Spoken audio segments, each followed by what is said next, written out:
A lot has been made about Canelo Alvarez improving as a fighter, and I do agree he has improved, but check out this first sequence from the very first round. Tell me when Canelo Alvarez jabs.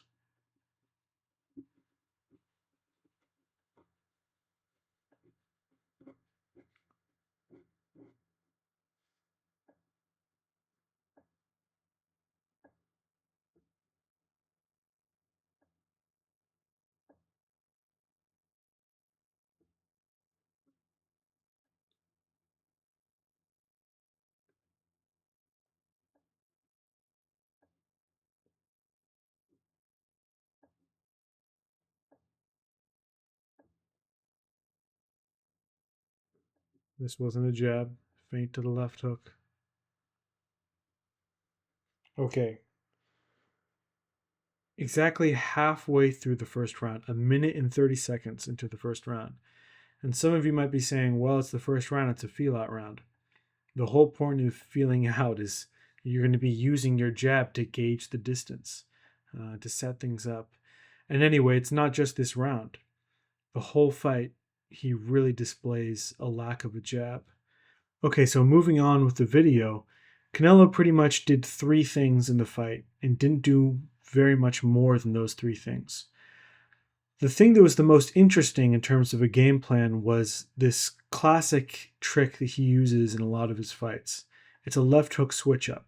So he'll put a really powerful, massive left hook to the body of his opponent. And he'll condition a fighter, he'll throw that punch over and over again. And then at some point, he'll switch it up and go to the head.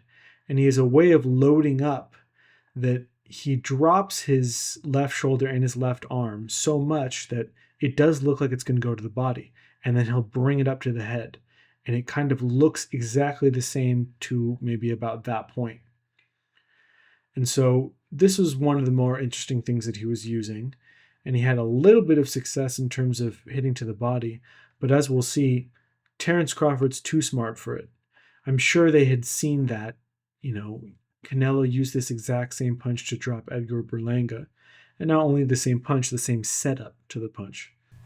I'm sure they had talked about this. Canelo's been using this for years. So I'm sure Terence had worked on it, and even if he hadn't, he instinctively was able to avoid it, cover up from it, take it, and then most importantly, as the fight goes on, by the end of the third, fourth round, counter it. So that's the first thing that Canelo was doing. The second thing that Canelo Alvarez was doing was throwing a big overhand right off of a slight setup from the jab, but the jab never really was blinding Bud. So here's what it looks like. And Bud was taking, this one's more straight, but Bud was taking it on the glove all night. Here's another example of the right hand that Canelo was throwing. So just taken on the gloves by Bud. If you go back on my channel and watch my previous video about Deontay Wilder, I noticed the same problem that Deontay was having. Everyone knows that Deontay wants to land that right hand. But a problem he has is when he throws a 1-2, the 1-2 doesn't, the 1 in the 1-2 doesn't actually really do anything. Meaning that a 1-2 is most effective when the 1 actually makes it to the target. It blinds the opponent so that the 2 can surprise them. Canelo doesn't do that. His 1 before this massive overhand right is really just a thought. It does not blind Bud. So look how much time Bud has to see what's happening. So already from here, Bud can see what's happening and he's ready to take it on the gloves. And for those of you who box, that's a huge amount of time to see what's coming in boxing math, boxing time. Right? So if that jab from Canelo had actually blinded Bud, if it actually made contact, it could have knocked one of the gloves away and it could have blinded him to the point where when you can't see the punch, it's going to be much more hard to take that impact. It's going to surprise you more. And it's going to have more of an effect. So Canelo doesn't do that. He just throws a massive overhand right that Bud can see coming all day long. And Bud just took it on the gloves the whole fight. Here we go. Here's another example of the first part of the game plan, the left hook to the body. Now, as a small note, if Canelo Alvarez continues to fight, I'm waiting for the day that a fighter counters him as he throws the left hook, because look where his right hand is. So far away from his chin. And this is not an isolated incident. Every time he throws this left hook, he puts everything on it, and his right hand is completely away from his face. So maybe someone could make him pay for that down the line. For Bud, as we'll see, he ends up being able to counter it, but it's really almost exclusively off a catch and shoot. Here we go. Here's the beginning of round 2. Canelo comes with the left hook to the body. And again, he's doing that to condition the fighter to drop their hands, and eventually he's going to bring that left hook up to the head. Bud looks to counter. So already from the beginning of round 2, Bud's trying to catch and shoot off that left hook to the body. Not able to make contact that time. Here's another big overhand right that Bud's able to just step off from because he sees it coming. Nothing's been set up by Canelo. The left hook is a setup, but everything else is just exactly how it is. So halfway through the round 2, here's the first time Canelo's attempted the switch up. So right coming to the body, right? Nope, coming to the head. But Bud's there to block it, take it on the gloves. Here's another left hook by Canelo. Everything is put into this left hook.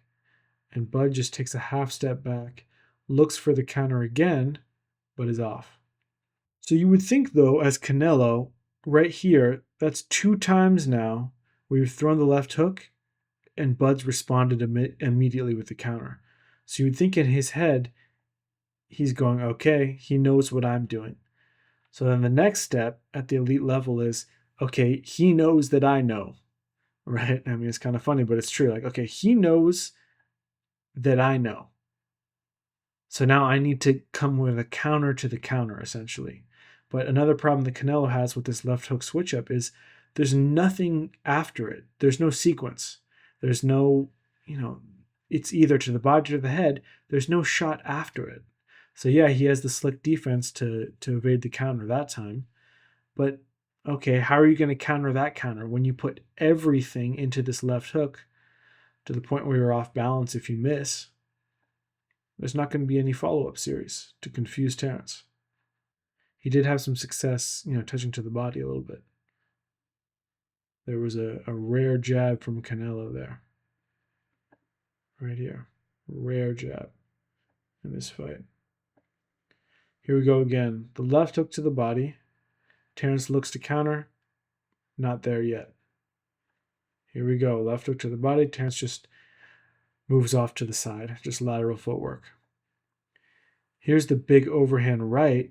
And now Terence is wise to that too. Catching and countering, the counter's off. If you think back to the Earl Spence fight, I did a video on that one too, by the way. This is kind of a similar sequence that he used to stun and knock out and counter Spence. Spence was throwing big shots, and Bud proved that he's just more relaxed, more calm, more cold-blooded in the ring, and he can catch those shots and counter them. Granted, that looks like it did not connect. But still, if you're Canelo, okay, he's looking to counter my overhand right too. It's not Jermell Charlo, right? When Canelo threw these at Jermell Charlo, Charlo felt the impact through the gloves and said, I'm not going to look to counter it.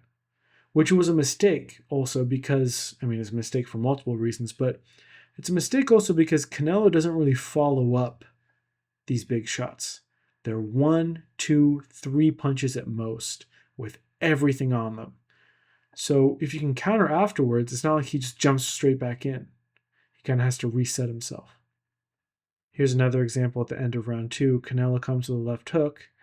And, just to show you how high IQ how amazing both of these fighters are, let's play a little game, okay? Is this going to the body or the head? What do we think? It's head. Right, so the 2 hooks, it's a good game. The 2 hooks look super similar. But the problem is, you're in there with Bud Crawford. He's not falling for it. Small step back, looks for the counter jab over the top. It's not there. Here we go again. So here we are at the beginning of the third round. This is the first time that Bud's really able to make some sort of contact. It's not a clean punch, but he's able to make some sort of contact. But again, that's 4 or 5 times in the last, 2 rounds that if you're Canelo, you've thrown the left hook to the body and Bud's looked to counter. So you'd think he'd be adding another wrinkle to the game. Here, same thing. Left hook to the body, off balance because Bud moves away from it. Here's the big overhand right. Bud just takes that on the gloves. He sees it. There's no setup from Canelo. Okay, here's the first time that Canelo actually comes with the switch up and has success. Now, why is that? To me, this left hook is about 10 to 20% less on it. It's not the huge overdone left hook. He's just snapping it, and he gets it there. He would have done well to do more of those. Another thing that I'm thinking about is if I was in Canelo's corner, I don't understand why the thought process is to load up on every single shot.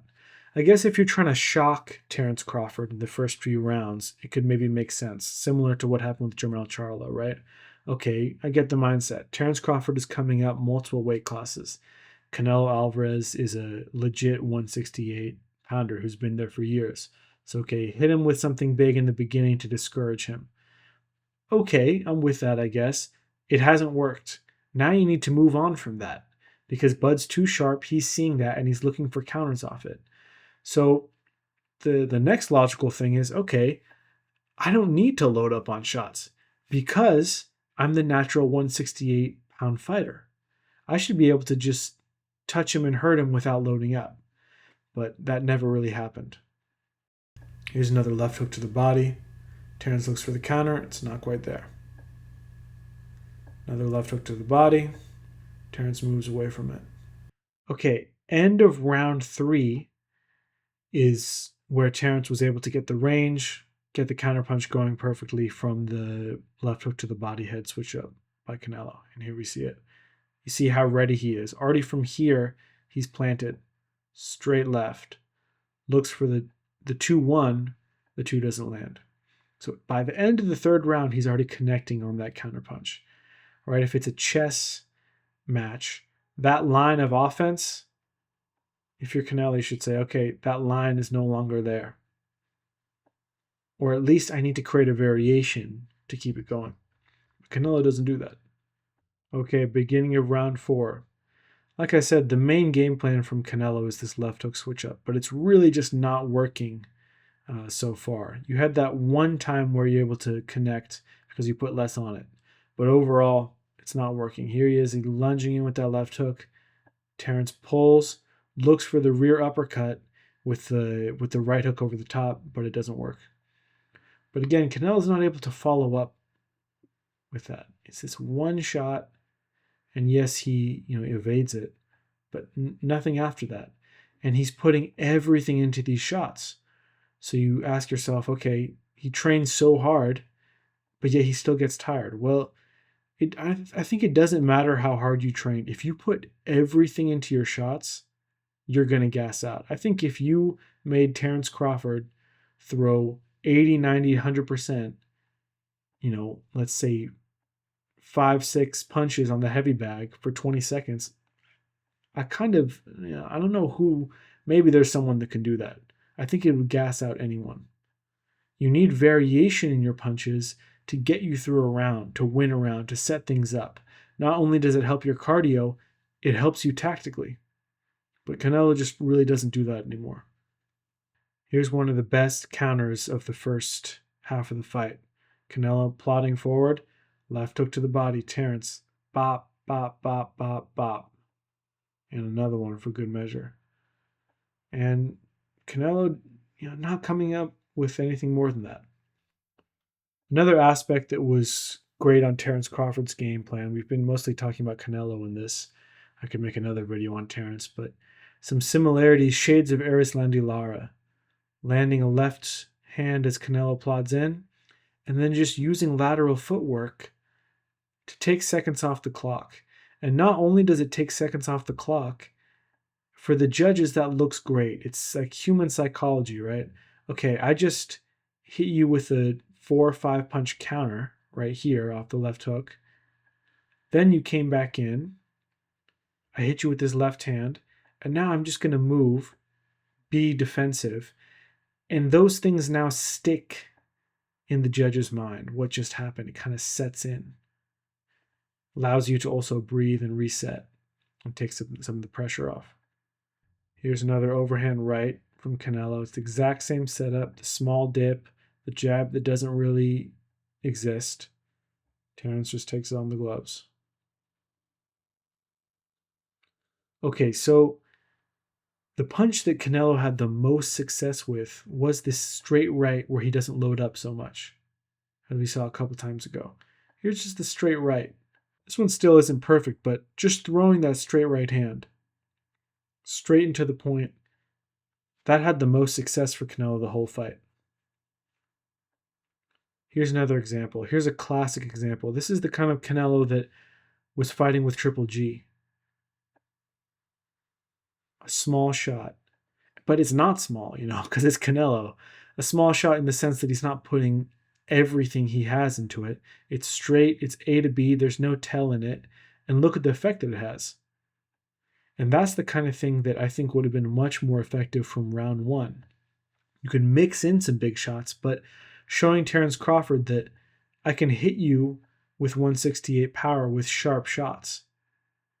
To me, that's going to dissuade someone. Maybe it would never dissuade Terence, but it's going to dissuade someone more than just big shots that I can see coming and tire myself out from.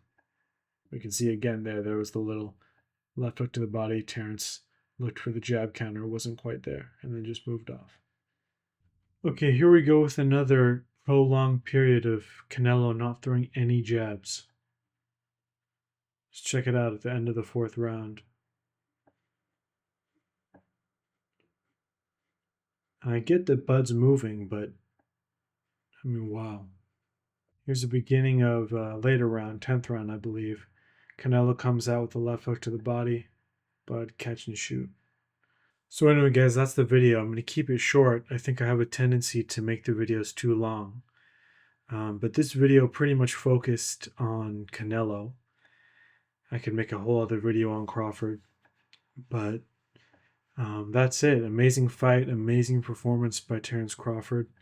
Let me know in the comments what you think, and subscribe for more.